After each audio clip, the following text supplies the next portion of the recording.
Assalamualaikum warahmatullahi wabarakatuh. Perkenalkan, saya Resdari Kawintari, mahasiswi PPG dalam jabatan kategori 2 tahun 2022, LPTK Universitas Sriwijaya. Dan pada kesempatan kali ini saya akan melaksanakan praktik ujian UKIN pada materi studi kasus pelanggaran norma dan regulasi. Selamat menyaksikan. Assalamualaikum warahmatullahi wabarakatuh. Waalaikumsalam warahmatullahi wabarakatuh. Apa kabar anak-anak ibu semuanya? Alhamdulillah, luar biasa. Alhamdulillah. Sehat?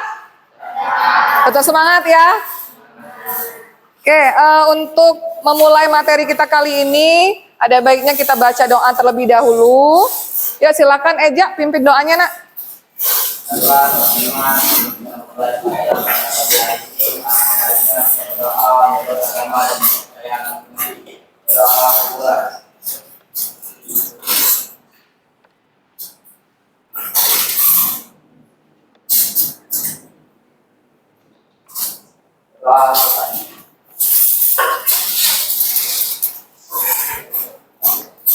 Ibu periksa dulu siapa yang tidak hadir hari ini, Nak.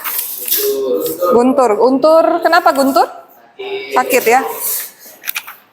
Ada suratnya tadi ya? Udah. Oke, coba sebelum kita memulai pelajaran, Ibu mau cek dulu kebersihan kita. Yuk, coba lihat dulu di sekitar kalian ada tidak sampah. Kalau ada sampah, silakan ditaruh di kotak sampah. Setelah itu, coba cek kerapian kalian. Jas silakan dipakai, baju dimasukkan, ya. Sepertinya kalian ini kurang semangat ini. Coba maju ke depan. Maju dulu kita. Ayo. Baris, 2 baris bisa ke depan sini.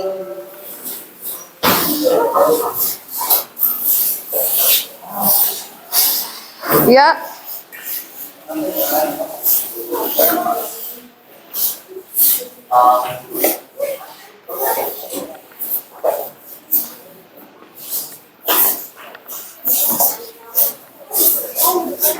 Lurus ya, Nak, 2 baris saja.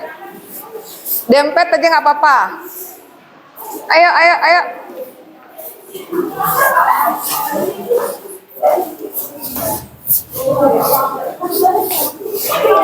Ayo, susun. Sama-sama.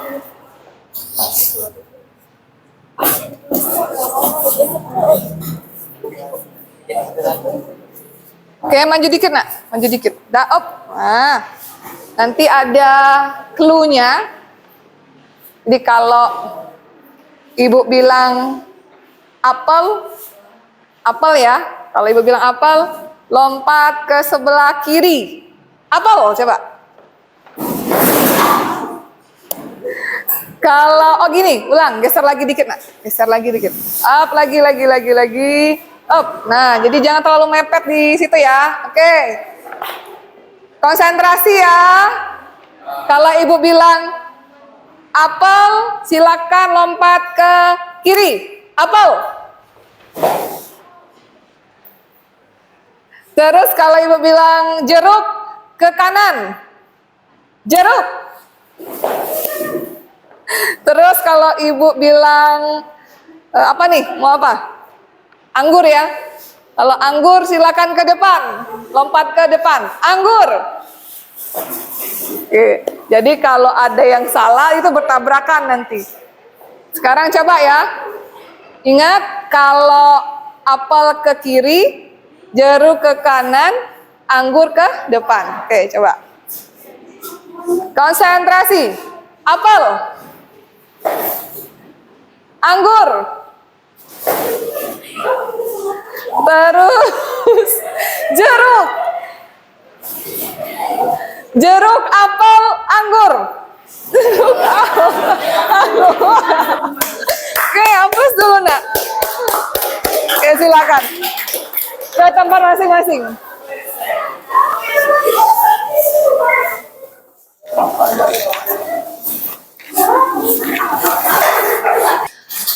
Kalau minggu kemarin kita sudah membahas tentang yang namanya konstitusi ya, lalu kaitannya dengan norma dalam lingkungan kehidupan bermasyarakat ya.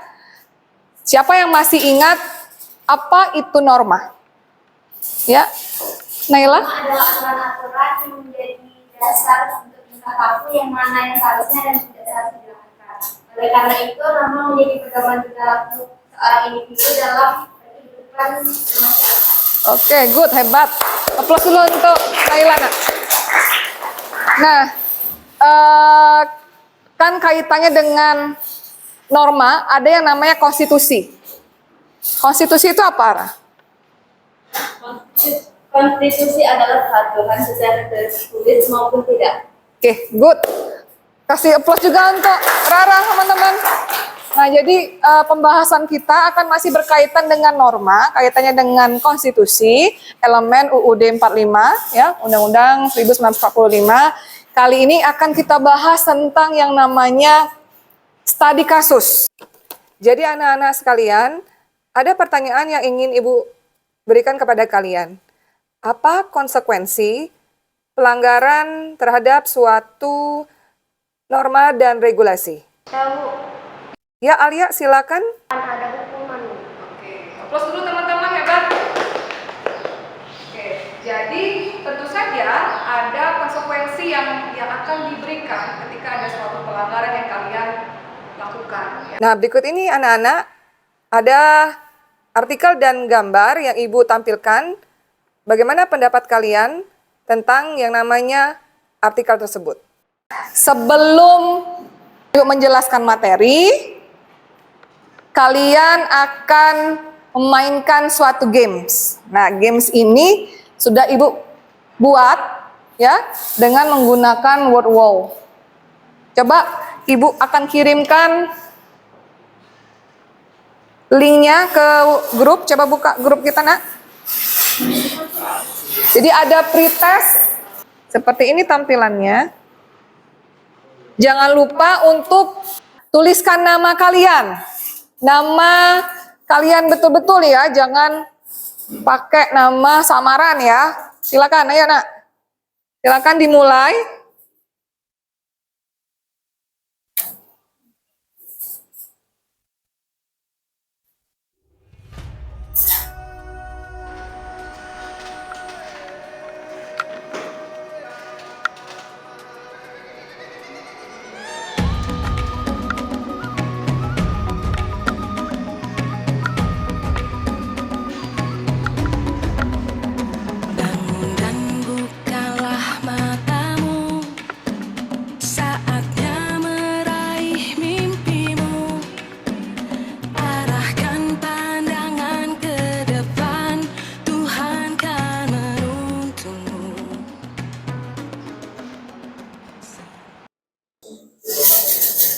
Kita mainkan.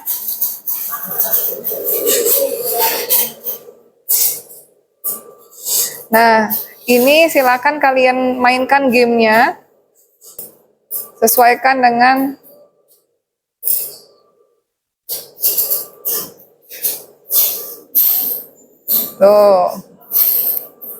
berasa di planet mana kita gitu ya. Nah, pertanyaan kedua adalah norma adalah apa? Undang-undang apa? Oke. Coba kita lihat siapa nih yang juara. Wow. Nadira ternyata. Nadira, aplaus dulu dong. Nadira nih jago main game ternyata ya. Nadira kemudian disusul oleh Serli, Rara, wow, Rofik. Nah, seru dan selanjutnya ya.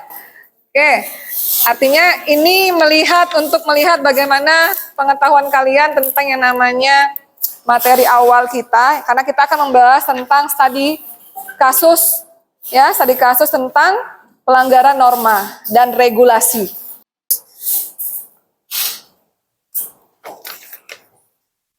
Ya, kita akan membahas tentang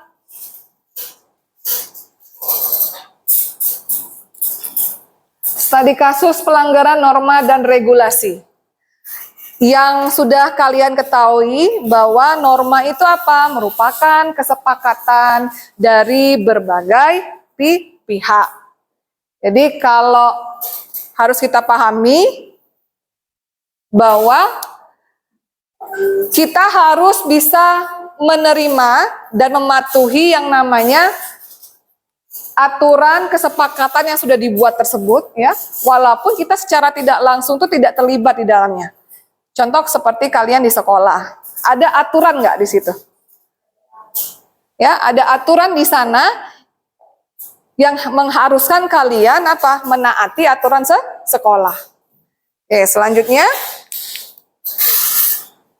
Nah, norma merupakan apa? Kesepakatan sosial yang bersumber dari hati nurani manusia. Disebut apa? Kalau hati nurani manusia itu norma kesusilaan, good. Kemudian pergaulan antar manusia dalam masyarakat, ya. Tuhan yang Maha Esa melalui ajaran agama, dan terakhir adalah mengenai hukum, yaitu peraturan perundang-undangan. Nah, selanjutnya adalah akan kita bahas tentang bagaimana contoh kasus pelanggaran norma. Nah, jika ada seorang warga masyarakat yang melakukan pelanggaran, ini ada pertanyaan ya. Jika ada seseorang warga masyarakat yang melakukan pelanggaran terhadap hasil kesepakatan tentang norma, baik bersumber dari agama, hukum kesusilaan maupun sosial, apa yang terjadi? Siapa yang mau jawab? Di penjara. Itu adalah norma hukum. Oke, good. Plus untuk Rara. Nah, masyarakat yang melakukan pelanggaran terhadap hasil kesepakatan, ya, misalnya melakukan apa? Contoh pelanggaran norma itu korupsi, ya, mencuri, itu salah satu juga contoh pelanggaran norma. Nah, kemudian misalnya tawuran yang terjadi, lalu bahkan seks bebas, itu merupakan pelanggaran, ya, atau perbuatan yang tidak sesuai dengan norma atau regulasi di negara kita. Ada konsekuensi di sana. Nah, coba lihat. Segala perbuatan melanggar norma yang telah disepakati akan ada konsekuensi atau apa? Akibatnya. Ya, ada akibatnya yang akan kalian dapatkan. Nah, contoh seperti gambar di sini bahwa ini ada apa yang salah nih, Nak? Kenapa sampai ditilang? Hah? Apa, Zaki? Tidak pakai helm, apalagi? Boti, good. Apalagi? Boti. Ya, jadi banyak sekali kan. Makanya setelah itu konsekuensinya apa? Ditilang. Jadi ini harus dipahami dulu. Ketika ada seseorang warga masyarakat melanggar kesepakatan, ya, sebagaimana diatur oleh norma hukum, yang terjadi apa? Akan mendapatkan sanksinya. Hukuman itu pun sudah diatur, Nak. Diatur dalam yang namanya Kitab Undang-Undang Hukum Pidana atau KUHP. Ya, jadi setiap pelanggaran bentuknya hukum itu ada sanksi-sanksinya, ada aturan-aturan yang akan diberikan, dan itu bersifat memaksa. Supaya apa? Supaya aturan hukum itu kan untuk kita bisa teratur. Kemudian, jadi seseorang, contoh nih ya, seseorang melakukan tindak pencurian. Jadi ada pasalnya dalam yang namanya Kitab Undang-Undang tadi, KUHP, ini ada pasal 362 KUHP mengatakan, nah, barang siapa mengambil barang sesuatu atau seluruhnya, ya, atau pula sebagian kepunyaan orang lain dengan maksud untuk memiliki secara melawan hukum, jadi apa? Ada pidananya. Yang pertama apa? Pidana penjara paling lama 5 tahun. Nah, 5 tahun. Dan denda paling banyak 900 rupiah. Kita coba lihat video tersebut.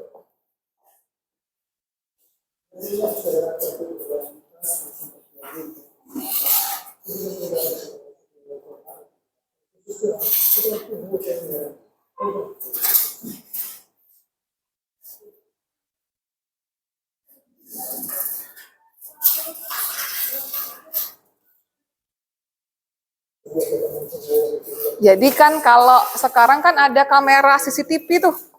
Kamera CCTV yang kalau dalam lalu lintas itu kan ada merekam orang.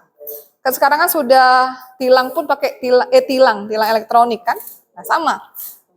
Ini untuk menyadarkan sebenarnya. Untuk menyadarkan warga masyarakat yang namanya dalam pelanggaran-pelanggaran aturan.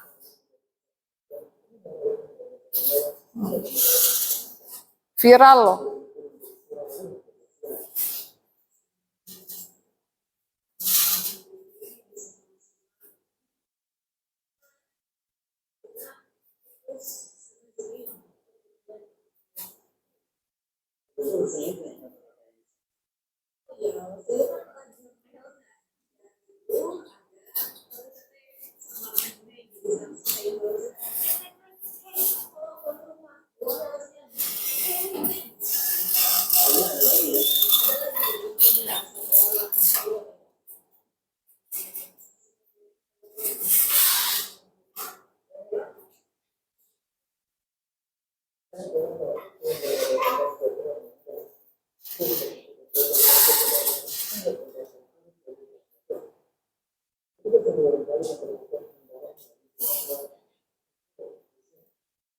Ini pelanggaran satu lagi. Tuh, kendaraan. Sekarang mudah sekali ya untuk orang, kalau ada pelanggaran itu bisa kelihatan. Kamera itu di mana-mana. Ya.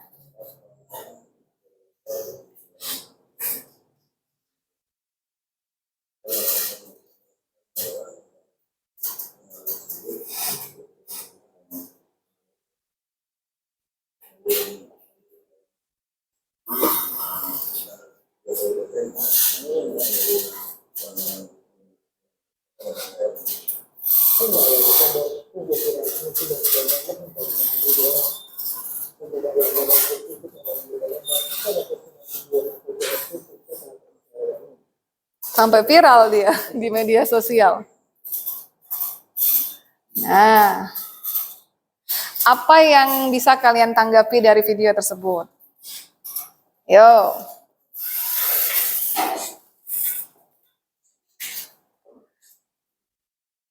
Ya, silakan Naila. Berdasarkan video yang telah dibuat tadi, kesimpulannya adalah pelanggaran lalu lintas ya. Itu termasuk dalam pelanggaran norma hukum. Applause dulu dong, pinter. Naila.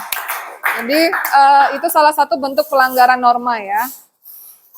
Nah, selanjutnya kita akan mengerjakan, ada lembar kerja kalian yang akan Ibu berikan.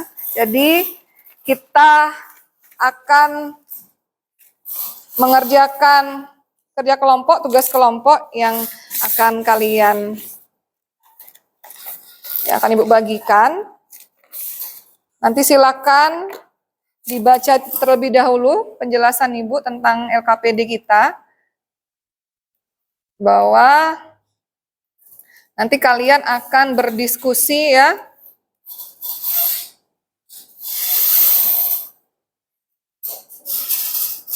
Ada salah satu juga kasus yang Ibu angkat. Jadi silakan nanti kalian jawab secara berkelompok. Ada 2 soal yang akan kalian kerjakan. Sebelumnya Ibu panggilkan dulu kelompok yang Ibu panggilkan sesuai, Ibu pilih aja ya yang sesuai absennya. Silakan M. Nasrullah, kemudian Sylvia, silakan berkumpul membentuk nanti kelompoknya masing-masing. Nadira, kemudian Aisyah, Triwulan, Serli, Wina, Siti, Rara, itu jadi satu kelompok. Silakan Nak. Kemudian selanjutnya Raja, Emreza, Zaki, Rob. Oke, silakan membentuk kelompoknya masing-masing Nak. Yuk silakan secara ini aja ditaruh mejanya untuk supaya kita langsung berdiskusi saja.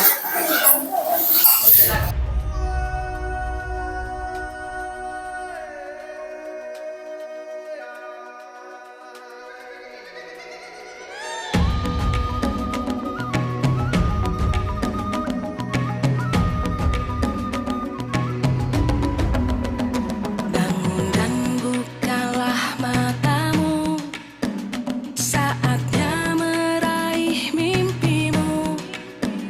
Arahkan pandangan ke depan, Tuhan kan menuntunmu. Sadarilah masa berganti, tantangan kan kita. Ibu bagikan LKPD, silakan dikerjakan nak. Ini ditulis Kita belajar Pancasila, kita bernafas dalam sila-silanya. Kita belajar Pancasila, ayo kita jaga untuk Indonesia. Bersatu dalam perbedaan, berpegang tangan dan berlari, singkirkan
yang telah kami buat. Silakan untuk Rina dan Sultan untuk membacanya.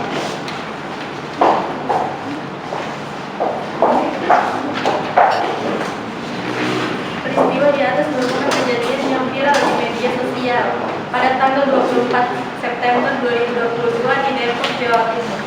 Seorang wakil ketua DPRD Kota Depok menghukum sikap dan meninjau seorang supir truk dikarenakan kesal berulang kali menerima laporan dari warga terkait adanya sopir truk tersebut yang menabrak portal di Jalan Raya Luyut, Kecamatan Limut, Kota Depok, Jawa Barat. Berdasarkan artikel di atas, setujukah kalian dengan tindakan dari wakil ketua DPRD tersebut? Jelaskan analisa kalian jika dikaitkan dengan aturan norma yang berlaku di negara. Norma tersebut melanggar norma kesopanan dan norma hukum. Mengapa norma kesopanan? Karena wakil ketua DPRD tersebut bertindak yang tidak sopan kepada sopir truk tersebut, dan juga ia dipermalukan di depan umum yang menyangkut pada norma hukum pasal 315 KUHP berisi penghinaan di muka umum. Di sini kami telah membuat poster untuk menjawab soal nomor 2. Saya akan mempresentasikan norma hukum. Norma hukum itu adalah suatu rangkaian aturan yang ditentukan kepada anggota masyarakat yang berisi ketentuan, perintah, kewajiban, dan keadaan masyarakat. Contohnya adalah korupsi yang akan dilakukan oleh Contoh norma hukum bisa dilihat dari artikel itu. Korupsi merupakan suatu perbuatan yang bertentangan dengan nilai-nilai dan norma-norma kejujuran sosial, agama, dan hukum. Penyebab penyelenggaraan norma tersebut yaitu keserakahan, kesempatan, kebutuhan, dan pengungkapan. Norma yang ada di Indonesia: 1. Norma hukum, aturan yang dibuat oleh pemerintah. 2. Norma kesusilaan, peraturan yang asalnya dari hati nurani Indonesia. 3. Norma keagamaan, pedoman hidup berasal dari Tuhan. 4. Norma kesopanan, norma yang berasal dari pergaulan masyarakat. Norma adalah peraturan atau berlaku jika masyarakat yang mengikuti sanksi yang tegak jika melanggarnya.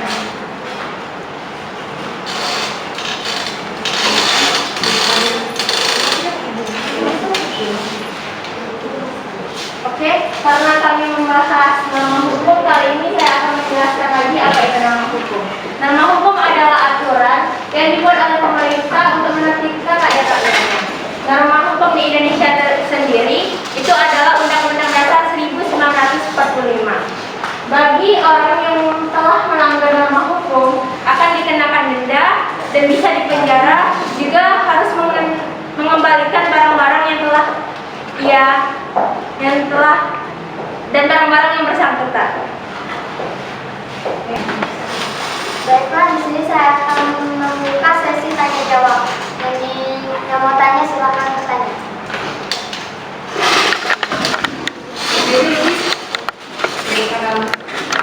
Assalamualaikum warahmatullahi wabarakatuh. Nama saya Muhammad Rudi Ananta. Ingin menanggapi dari pertanyaan kepada kelompok 1. Saya akan menanggapi bagaimana topik yang Anda bawa pada hari ini, yaitu norma hukum.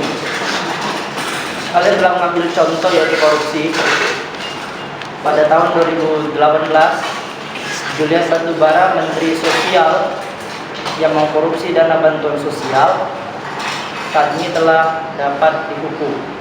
Bagaimana langkah Anda dan cara Anda supaya norma atau aturan ini dapat lebih ketat lagi, supaya para koruptor pada saat keluar dari penjara tidak melakukan tindakan yang sama atau tindakan yang dilakukan. Terima kasih.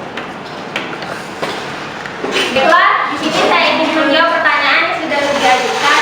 Jadi konsekuensi dan hukuman yang seharusnya diberikan kepada koruptor agar mereka jerah adalah dengan penjara seumur hidup, denda yang tidak sedikit, dan penyitaan terhadap aset-aset yang telah mereka korupsikan. Dan juga jika mereka dimasukkan ke dalam sel-sel penjara, tidak ada yang namanya fasilitas yang mewah. Semua harus disamaratakan sebagaimana rakyat fakta. Bagaimana tanggapan dari Ibu?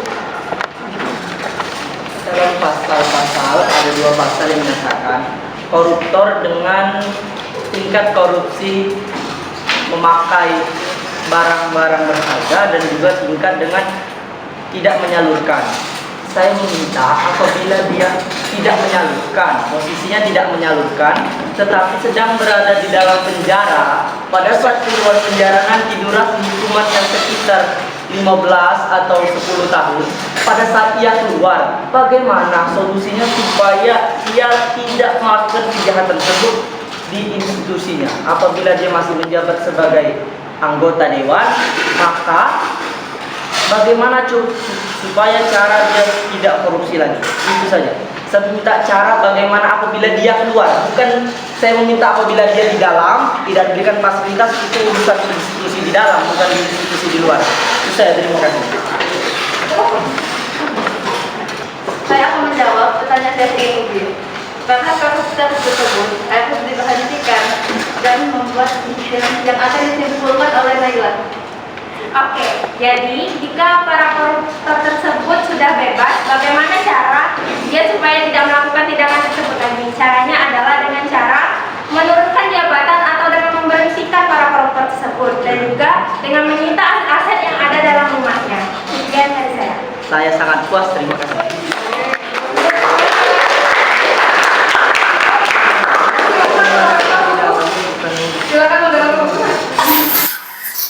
Dari pemaparan presentasi kelompok tadi, ada berbagai macam pendapat ya, yang sangat luar biasa. Ibu apresiasi keaktifan kalian, terus jawaban yang luar biasa ya. Nah, itu salah satu bentuk bagaimana kalian memahami materi ataupun dari soal-soal yang sudah diberikan.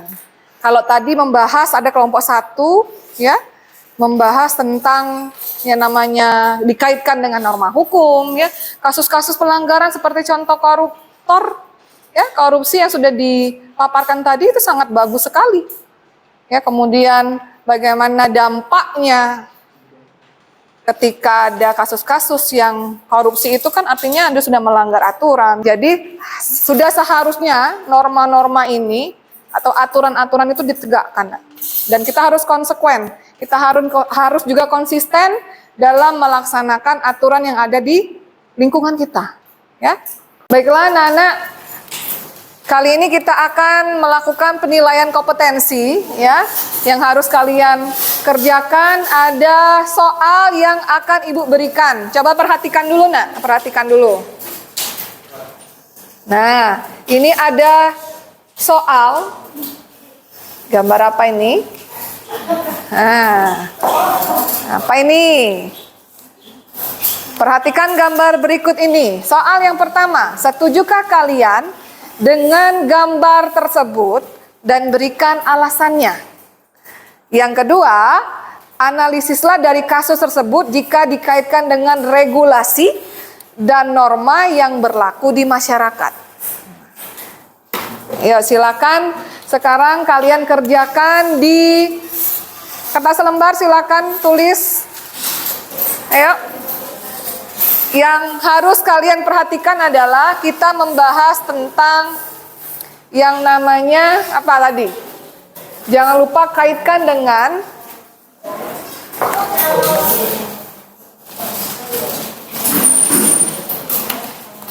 silakan dikaitkan dengan yang namanya pertanyaan ini akan kita kasus ya, studi kasus pelanggaran norma ya. Jangan lupa nanti akan ada regulasi di situ.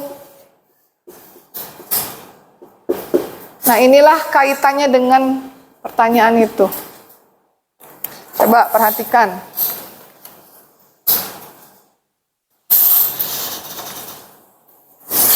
Silakan dikerjakan.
Kalau sudah selesai silakan dikumpulkan, Nak. Perwakilan saja ambil.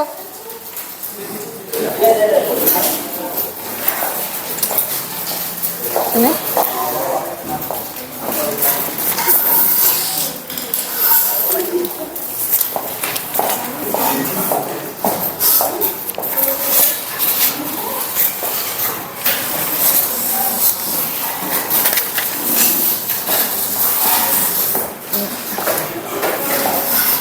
Dari pemaparan materi, presentasi, kemudian penjelasan dari Ibu tadi, apakah ada pertanyaan sebelum kita menyimpulkan, Nak? Ada yang ingin ditanyakan atau kurang paham dengan materi kita? Apakah ada yang ingin ditanyakan, Nak, untuk materi kita kali ini? Ya, silakan Rara. Saya ingin menanyakan bagaimana kaitan konstitusi dengan norma. Wah, bagus sekali nih pertanyaan Rara. Tadi Rara menanyakan bahwa bagaimana kaitannya norma dengan konstitusi, Bu. Siapa yang ingin menjawab dulu? Ada yang mau menjawab sebelum Ibu jawab? Konstitusi apa? Aturan. Norma apa? Ada aturan juga di dalam sana, kan? Konstitusi itu adalah apa? Peraturan paling tinggi, hukum paling tinggi di suatu negara. Indonesia konstitusinya adalah UUD 1945. Artinya, semua aturan itu tertuang dalam konstitusi, dalam undang-undang. Ya, maka dari itu, dalam isi undang-undang itu apa? Isi undang-undang itu apa, Nak? Peraturan kan? Ada pasal nggak di situ? Ada pasalnya. Nah, makanya kalau kaitannya dengan norma itu kan kaidah-kaidah juga. Tidak jauh dan itu berkaitan dengan yang namanya suatu hal yang memaksa kita untuk mematuhi sesuatu yang disepakati sebenarnya. Aturan yang ada di lingkungan. Untuk menutup materi kita kali ini, siapa yang mau menyimpulkan bersama Ibu tentang yang namanya materi yang sudah kita bahas hari ini? Assalamualaikum warahmatullahi wabarakatuh.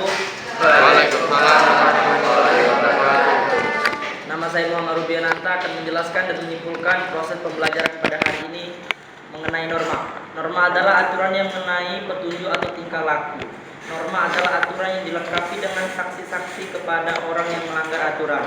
Pada intikannya, norma adalah aturan atau regulasi. Hidup kita tidak terlepas daripada norma. Hidup kita tidak terlepas daripada aturan. Pada intinya, untuk bersama-sama menciptakan hidup yang baik dan benar, maka ikutilah norma dan ikutilah regulasi ataupun aturan. Maka insya Allah dengan mengikuti regulasi serta norma, hidup kita akan berjalan sesuai dengan keinginan kita. Terima kasih. Wassalamualaikum warahmatullahi wabarakatuh. Ada yang ingin menambahkan? Ya, kalau tidak, Ibu akan menambahi dari pendapat Ruby tadi bahwa anak-anak sekalian, banyak sekali kasus-kasus tentu saja yang kalian pahami, yang kalian pernah dengar dan kalian lihat bahwa pelanggaran-pelanggaran norma yang sering kita lihat ya, kasus-kasus korupsi, mulai kemudian bagaimana tindak-tindak pidana yang terjadi, kasus bullying ya, kemudian apa lagi? Kemudian kasus contoh misalnya ada di LRT atau di bus ya, di Transmusi itu mungkin kamu dapat tempat duduk, terus ada ibu-ibu yang lagi hamil berdiri dan anak-anak muda itu malah tidak mau memberikan tempat duduknya. Itu kan salah satu juga yang tidak sesuai dengan norma. Kalau pada dasarnya itu apa? Kalau berdasarkan kesusilaan, ya kita memberikanlah tempat tersebut. Nah, itu akan kamu dapati ke kedepannya. Kalau kamu terbiasa dengan mengikuti aturan, mengikuti norma yang ada, yakinlah, ya, hidup kita akan lebih berarti, ya, lebih tenang. Jadi kalau kamu terbiasa dengan disiplin juga, contoh kayak aturan yang ada di sekolah, kalau kita taati apa? Terhindar dari yang namanya rambut dibotakin, ya. kemudian terhindar dari yang namanya kena marah guru, dan sebagainya. Oke, jadi itu saja. Mungkin terima kasih untuk Ruby yang sudah menyimpulkan, aplaus dulu. Dan Ibu apresiasi sekali untuk kalian yang sudah kerja kelompok, berdiskusi dan presentasi yang luar biasa untuk hari ini, keaktifan kalian yang bagus ya. Dan tadi sudah buat presentasi menggunakan Canva juga Ibu apresiasi untuk kelompok Rara dan teman-teman ya. Jadi jangan lupa untuk minggu depan kita akan melanjutkan materi kita tentang yang namanya elemen Bhinneka Tunggal Ika. Silakan dibaca lagi tentang elemen ketiga, dan yang pastinya nanti ketika minggu depan Ibu tanya, kalian bisa memahami dulu awal apa itu Bhinneka Tunggal Ika dan sejarahnya. Ya, di halaman 75 itu silakan dibuka, minggu depan akan Ibu tanyakan. Untuk menutup pertemuan kita kali ini, silakan dipimpin dulu doa untuk Eja, silakan Nak.